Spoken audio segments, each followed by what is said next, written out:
I wanted to ask you, HB, about what you touched on is financial advisors and taking a whole group of people. How complex is that for you to really dig in and try to like reel on? You're like the chiropractor of wisdom. It's like My brother is a chiropractor, and he would really like it that you brought that little word picture in. Thank you.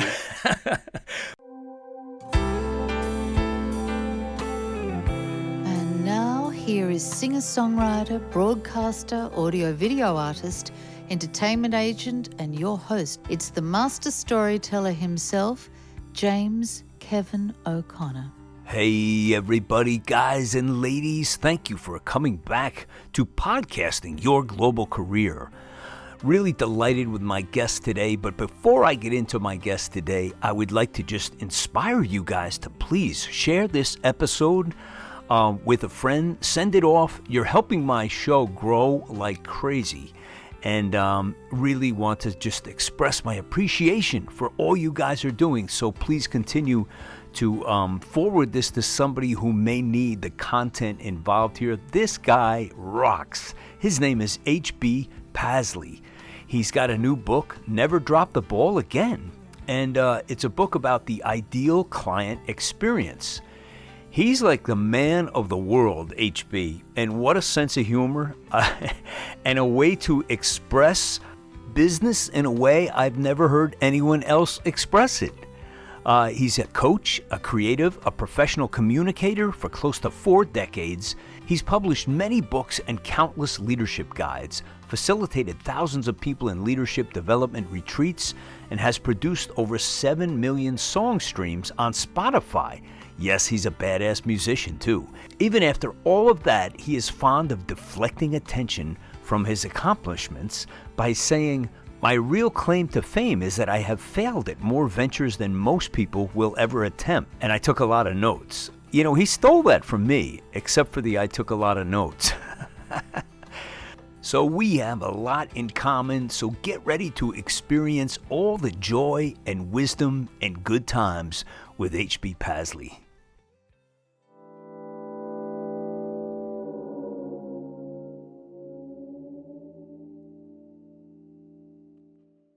So, my friend, how are things with your life? It was funny. I loved that you were so punctual, and I was waiting, and I'm saying, because I had so much screw ups with Calendly, I'm still like a little elf trying to learn it properly, and time zones and so forth. And I'm going, oh, I wonder if I should call him. And there you are, man, right on the money. And you know why I was late? I was watching one of your videos. No, that is a fantastic excuse. I think you just teed up your own softball so you could hit that one off the tee. That's really good. Thanks, Jane.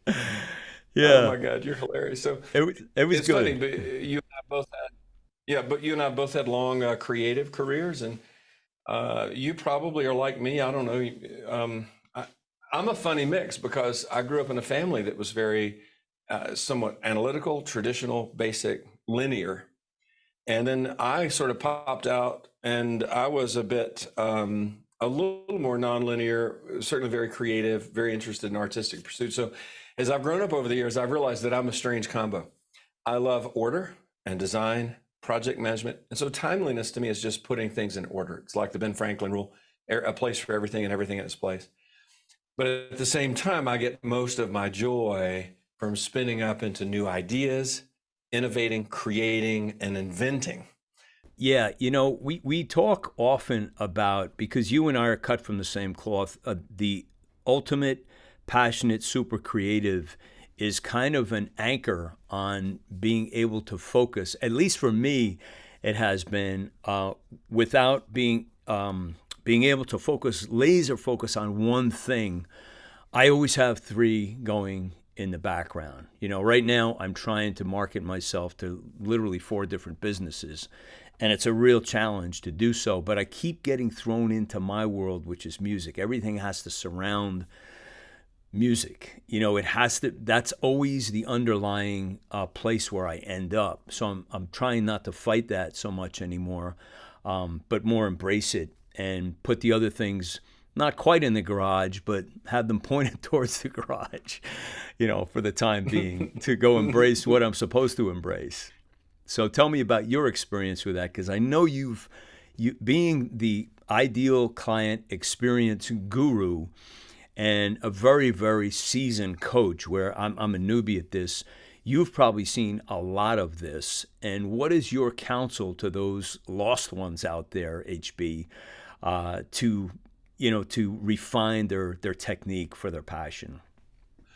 Oh no, that was a kind of a fat question. You wrapped it inside of it was like a burrito with another question inside of it, Yeah. which I really liked. I'd like to kind of start with where you landed, which is I find that many of my clients, and by the way, appreciate the guru note. I don't know if I can wear a T-shirt with that on it or not, but I know you're using hyperbole. It's fine. Yeah. So a lot of my clients who run businesses are experts and geniuses in a nerdy field. Their brains are spreadsheets and algebra equations, and they're puzzle solvers, and they're savants to a degree. And what I find, much to my surprise, that many of them are built just like the artists that I worked with for decades.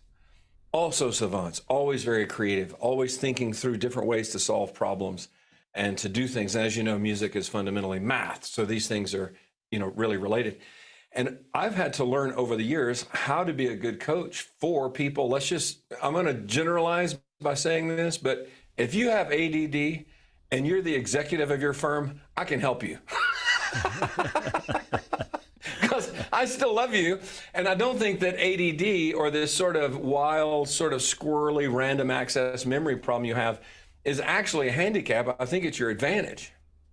But you have to learn how to see that ability to have more than one thing in your brain going as not a detriment and a problem, because you're not as linear as your chief, your COO or your chief integrative officer, the guy who's always putting everything in order. You have to see that there's an advantage to this ability to handle more than one problem at a time and to be able to sort of be open to different kinds of information coming in. And the trick is just learning how to set rhythms. And this is good, right? You're a musician. Oh my God, we're going to keep using these terms like this. I love it. You have to be able to set rhythms that don't feel like you're being crushed by a template, like you're not being sat on by the overachieving type A firstborn person who's always orderly. Yeah. But you need rhythm in your life so that you know when to step from this conversation to this focus, to this emphasis, to this job. And you will get it all done. You'll get it all done. But rhythm has to be established in your journey. So that's to answer your question. That's step one when I think about being a good coach or a good advisor. By the way, I love coaching. I've been a coach my whole life, really. One of the tricks is, can you get the idea down and just put it into practice on the earth? Because a lot of people have great ideas, but executing is the hard part. And I think this is the same with those of us our friends who have this sort of random access memory going. It's hard sometimes to just get it down onto the ground and get it into a rhythm. But that's where I find myself working quite often. Yeah, to your point, the one maturity that I recognized to what you just stated was, as I started doing more sessions in Nashville, because I was the executive producer and the writer and the guitarist and all that, I stripped myself way down. I had a great producer.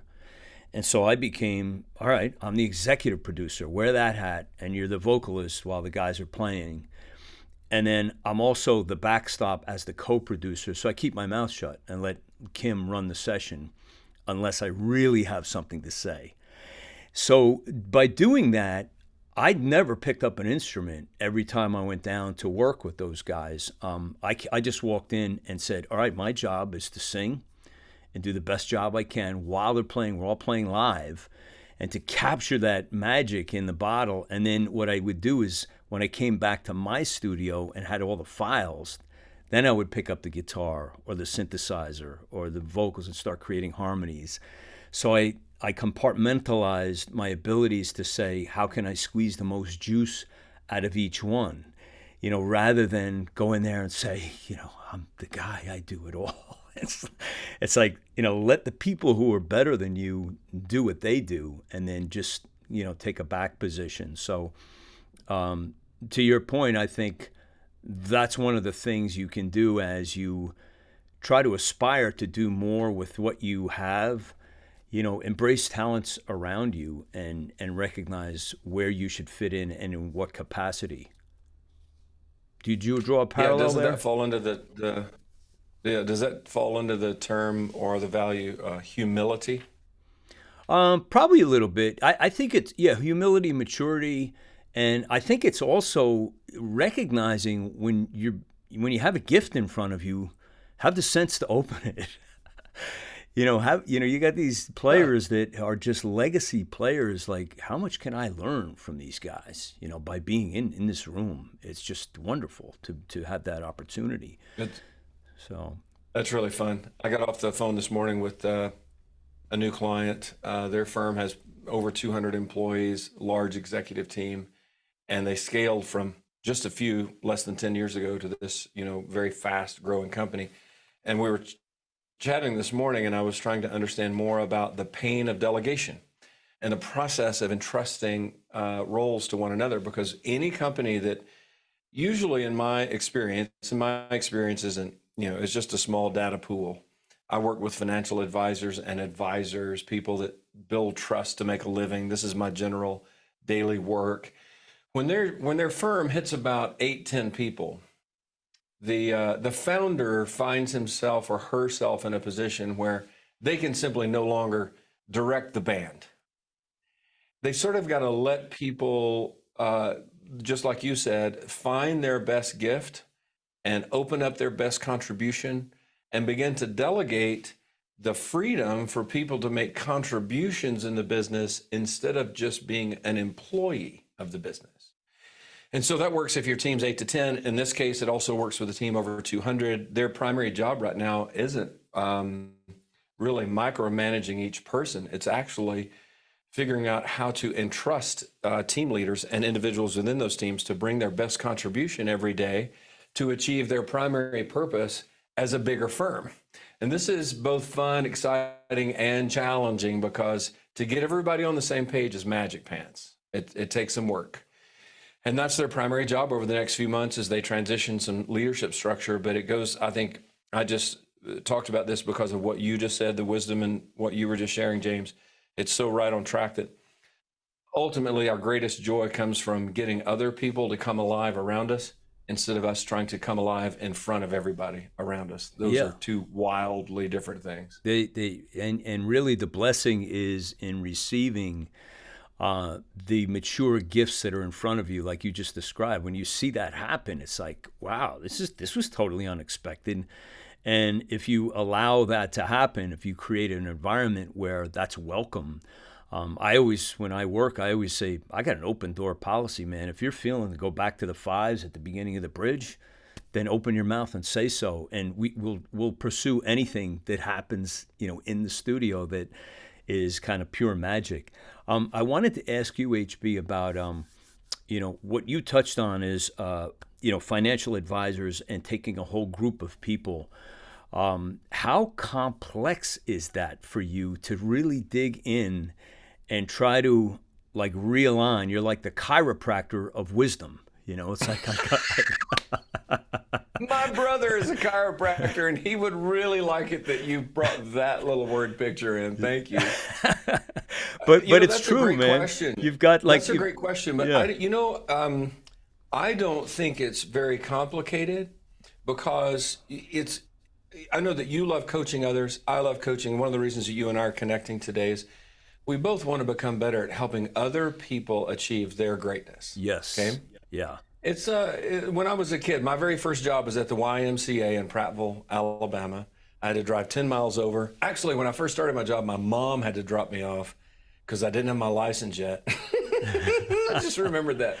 So I wanted to sit in the lifeguard chair and swing the whistle and look sexy. Okay. Which, by the way, I did. I think I did. But my other job was from early in the morning till about noon, I had to teach swimming lessons. And I didn't realize till the summer was over and I started looking back that was the most fun thing that I did. Engaging kids in those moments of, I'm not sure if I can do that. I wonder if I should try. Is this worth the risk? Yeah. Right? Yeah, for sure. Is the praise and outcome going to be worth the pain of getting through this stage? Now, here's why I think that I got pretty good at teaching swimming lessons. It's because I failed beginner swimming lessons 4 times. I'm the kid who panicked and freaked out the first time he went to Red Cross swimming lessons and couldn't do the basic things. My dad, I'm sure my whole family was totally, embarrassed. I probably shamed my lineage, But that sort of empathy of understanding what it means to collapse or what it means to panic or what it means to not be able to get through, I think tuned me up. Now, to answer your question. So when you're coaching somebody through growth as a leader, when you're coaching somebody through business development, yes, there's always a 100-point list of nerdy things to look at. But really, it comes down to some very simple things. Like I can boil a successful advisory business down to only 3 fat components. And congratulations, they all start with a P, so it's easy. It's purpose, process, and people. If I can help a business owner just think about their leadership and contribution and paying attention to, do you have the right people? And is this team practically leading itself, or do you have to boss them around all the time? This is the basic people stuff. The process is, how do we deliver our services? And in the financial advisory world, this is mostly client experience. So I focus a lot. That's why the name of my coaching program is called Ideal Client Experience. So that's process. And then purpose is, are you aware of what your firm wants to be famous for? Because you can only be famous for one thing. And if everybody can get on the same page to pursue one thing to be famous for, it means that you have only one ideal client profile. Ta-da! So here's the magic, right, in my identity work. Once you discover your ideal client, it's because you've become settled with who you really are and what magic you're bringing to the world. Once you get that settled, you can develop a process to deliver it really well and efficiently. And then if you grow, you're going to be able to lead a team who wants to contribute instead of just wanting to be paid. And those 3 Ps to me are how I sort of distill everything down. So I'm always looking for ways to make it simpler. It's just got to be simpler, or frankly, Farmer HB cannot do it. Give me the 3 Ps again. Purpose, process, and people. I love that. Purpose, process, and people. I want to ask you, HB, also about the finding the perfect client. Now, you touched on something really near and dear to my heart, because I never knew how much I would love coaching on a professional level till I started doing it. I've been doing it off and on for like probably 10 or 15 years, but never, just doing it when you had value and you found somebody who was lost. You immediately started coaching them without them most of the time even knowing it. Yeah, it's just kind of in you. If it's in you, it's in you. Yeah. So this is a challenge for many people out there who are in the coaching practice. How does one find, or how does one navigate the waters of finding their perfect client, where it fits seamlessly? Because I think when you start, there's a lot of poking and hoping to try to get it to happen. I know exactly what you just said.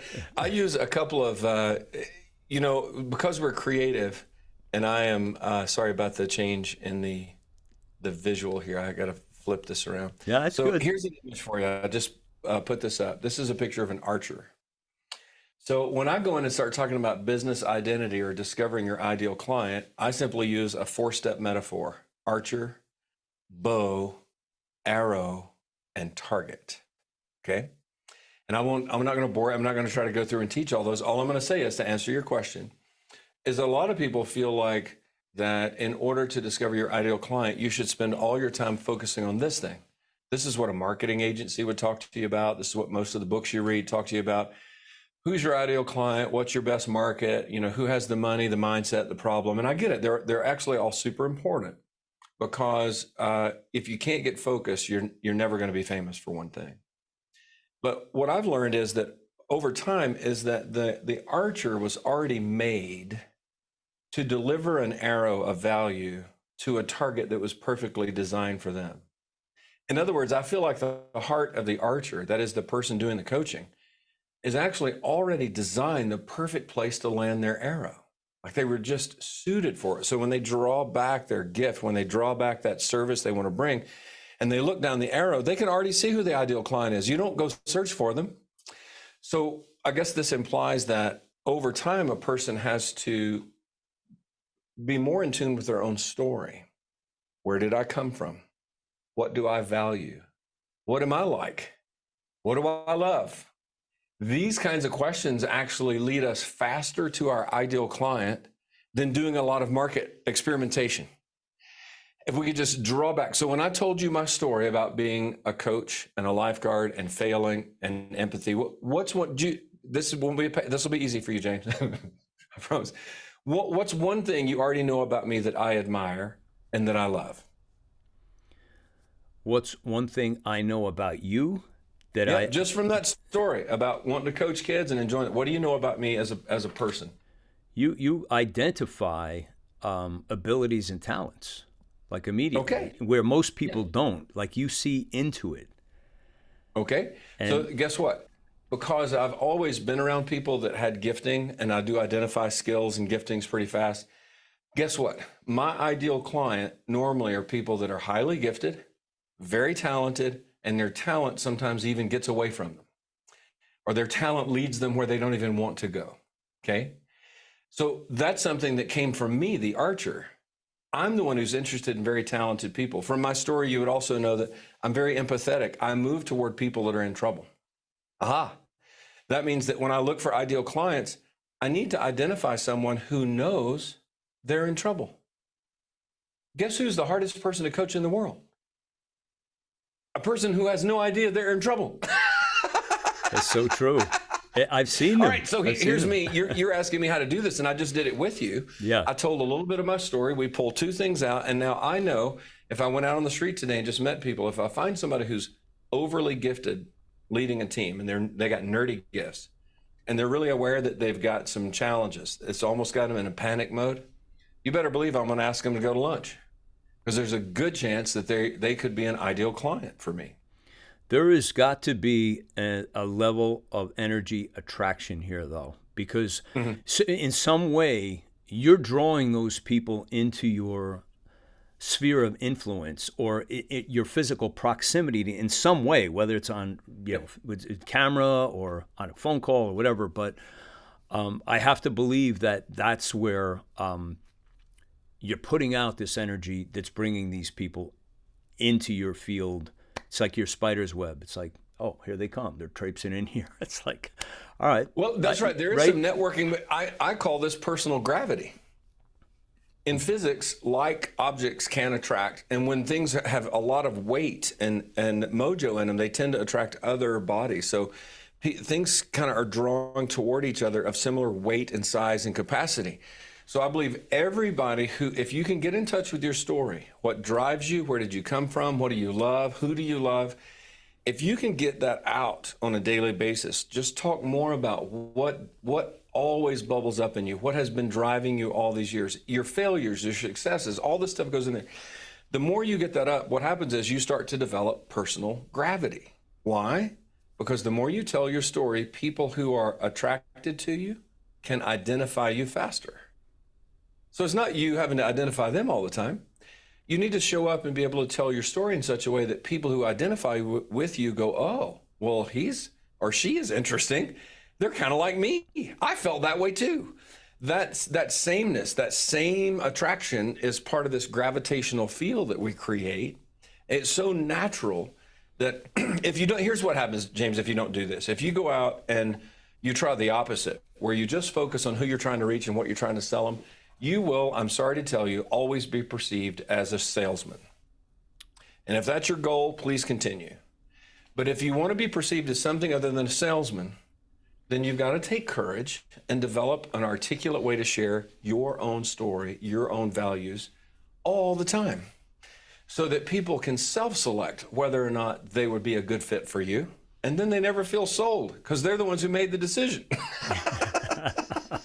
I agree with you. One of my sales pitches is that I always say, I'm probably the best candidate to teach you because I've had more failures than anybody I can even imagine. And I've had some successes along the way too, but I can tell you, I could spend like weeks just telling you what not to do, and that'll save you a fortune. Oh my God. And these are always, you and I are the same. We both instinctively do this. You know, those of us who are around very talented people, you know what you learn not to do? Ever compete with their talent. Yeah. So I'm surrounded by very smart people. Almost everybody I work, no, sorry, not almost everybody I work with is smarter than me, guarantee. Yeah. So what I've learned to do is tell stories of my failure because it creates more attraction. It's easier for people to find a safe place with somebody who confesses their weaknesses than somebody who always talks about their strengths. Yeah. You think You this learned is it easy? the hard way in the creative community, and I've learned it now both in the creative and in the highly competent professional services community. It's the same exact kind of relationship building kung fu. Nice. I like that one. Yahoo, Kung Fu. Hey, give me a because we could probably go for hours and we have to watch the clock because I could stay on with you all day and we can't do that. Give me one of your favorite wins, best like scenario of somebody you might have thought that they weren't going to make it in your space. Somehow you resolved it. Any story like that can give some people hope out there? Would love to hear that. Yeah, especially those of us who are coaching, and I know a lot of your listenership will be people that want to coach and encourage others. They're deeply interested in the outcome in other people's lives. So this guy comes to my mind. We'll call him Steve for fun, so we can keep him in the witness protection program. So Steve is a financial advisor, has a team of about 7 or 8 people, been around about 20 years, doing a great job. I met Steve at a social, and I realized as we were talking, he's very missional. He loves people. This guy was a super nerd, and we both had a background in music. He was a drummer. He loved worship music. I mean, we just had so many things that we shared. So I said, well, let's get together.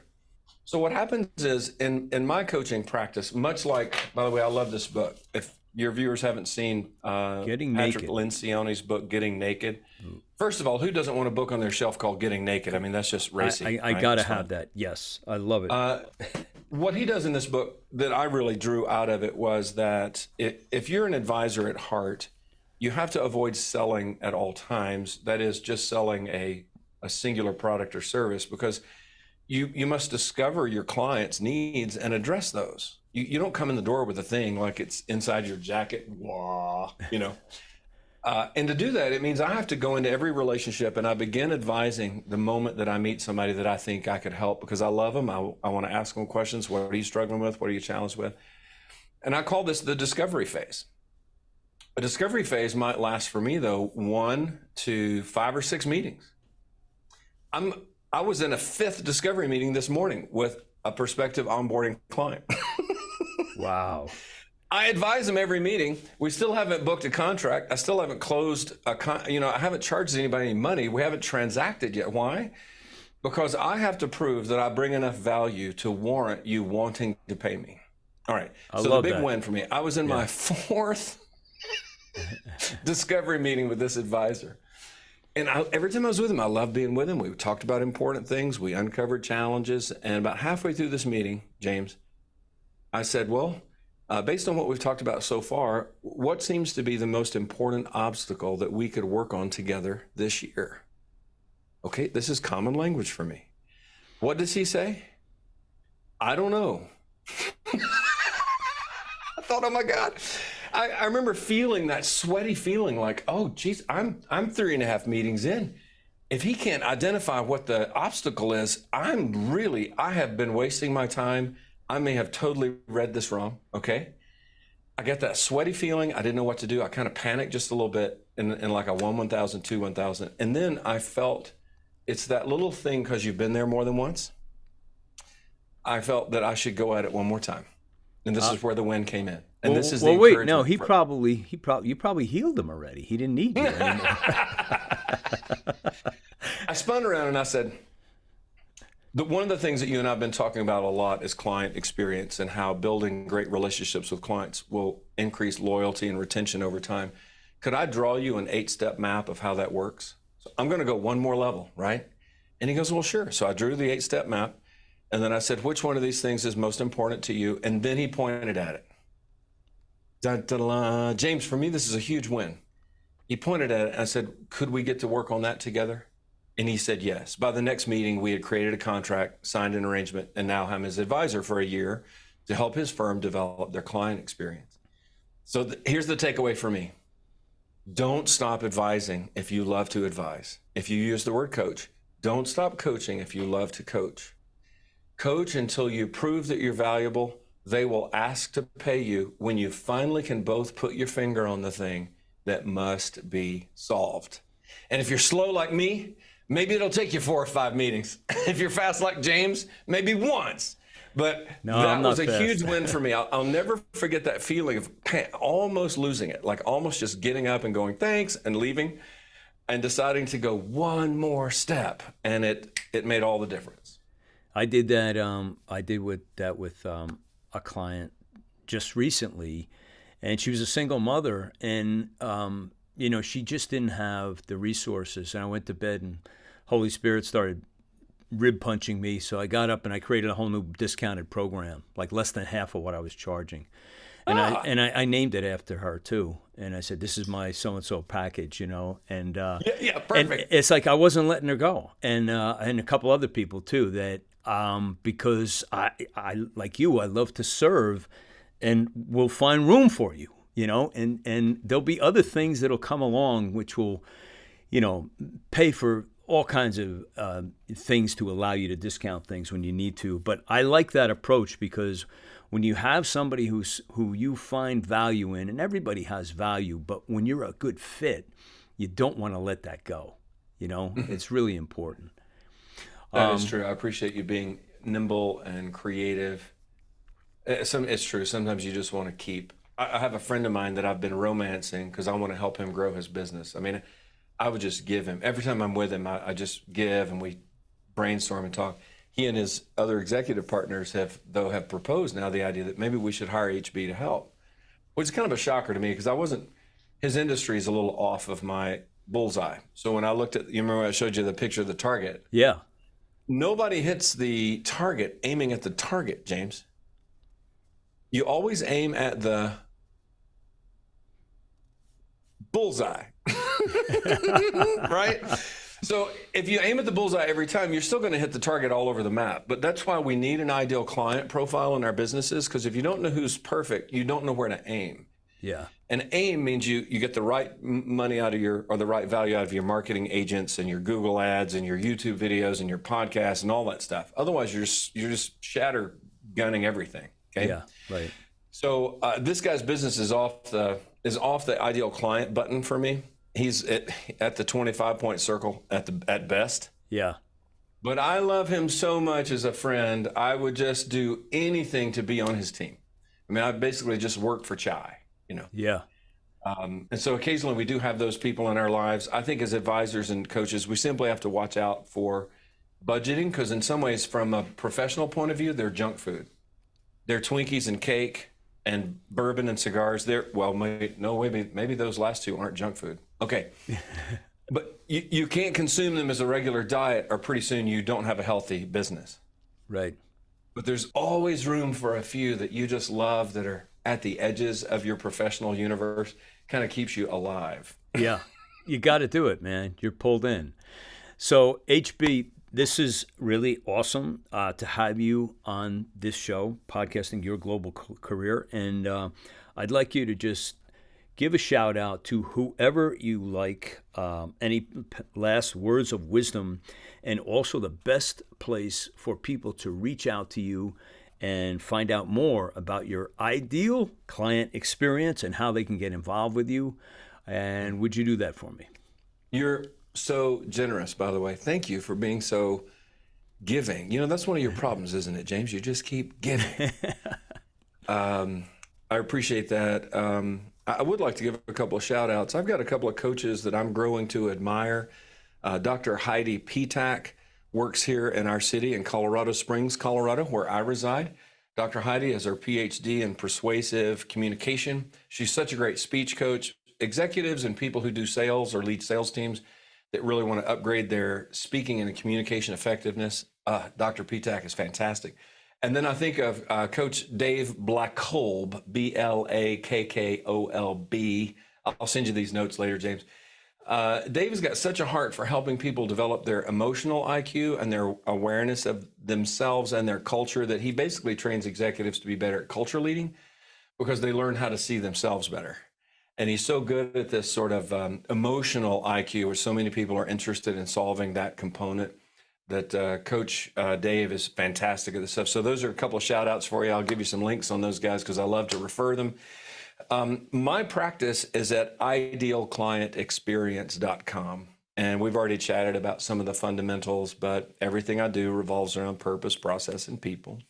I work with service professionals who consider themselves advisors and strategists before anything else. I often call them wisdom brokers. So if you don't sell widgets, but you are the widget, there's a good chance that we would enjoy a conversation together. So it's very easy to drop into that website, drop me a note, take a little survey, ping me. I think my cell phone's on there somewhere. I don't mind. I'm old school. I still answer the phone. So refreshing. And I'd love to have a chat. And sometimes I'm not the guy, but I'm usually quick to listen and help people learn who might be the best coach for them. So I'm kind of an airport in that regard. So if some of your listeners just need a little bit of an airport direction on what might they do next to increase their success toward what they're working on, I'd be happy to quick chat. And that stuff's free. I don't charge for consultations. It's just like hanging out with James. I just like doing it. Awesome. HB Pasley, you are the man. I really appreciated this opportunity to have another conversation with you. I always enjoy hanging with you, brother. And I just want to wish all of God's blessings on you, your wife, your children, and your business moving forward. Thanks, James.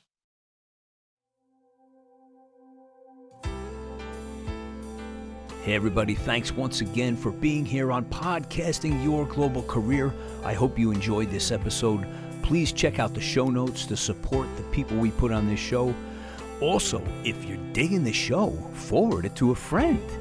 And you can also subscribe to us in the Apple Podcasts. We would appreciate it. I'm your host, James Kevin O'Connor. So until the next time when we meet again, I'll either see you on the socials or I'll see you from the stage.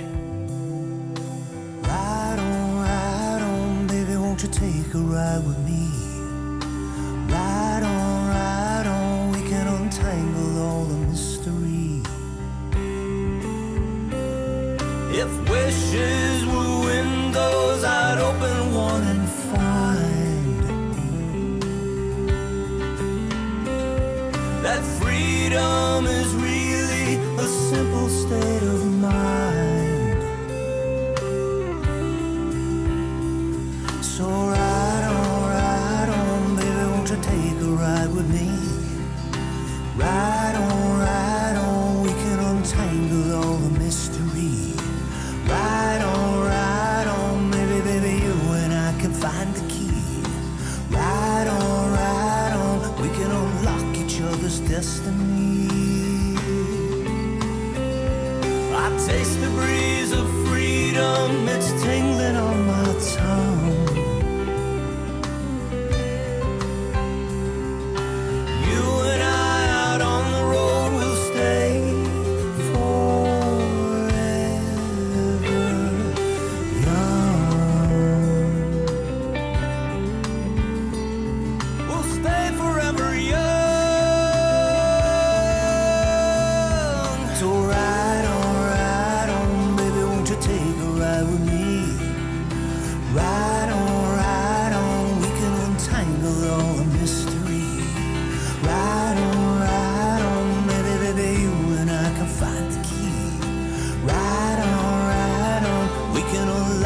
Other's destiny. I'll take you places that you've never seen. I'll take you places that you never dreamed. I'll take you places that were pictures in your mind. I'll take you places beyond the reach of time.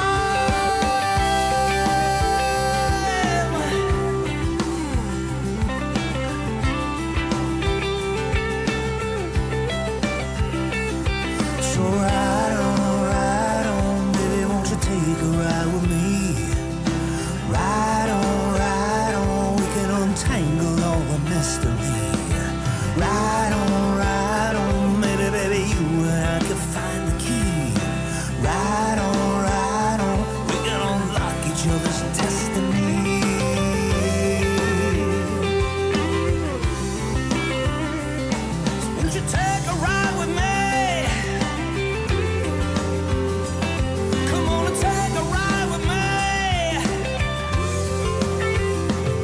want you to take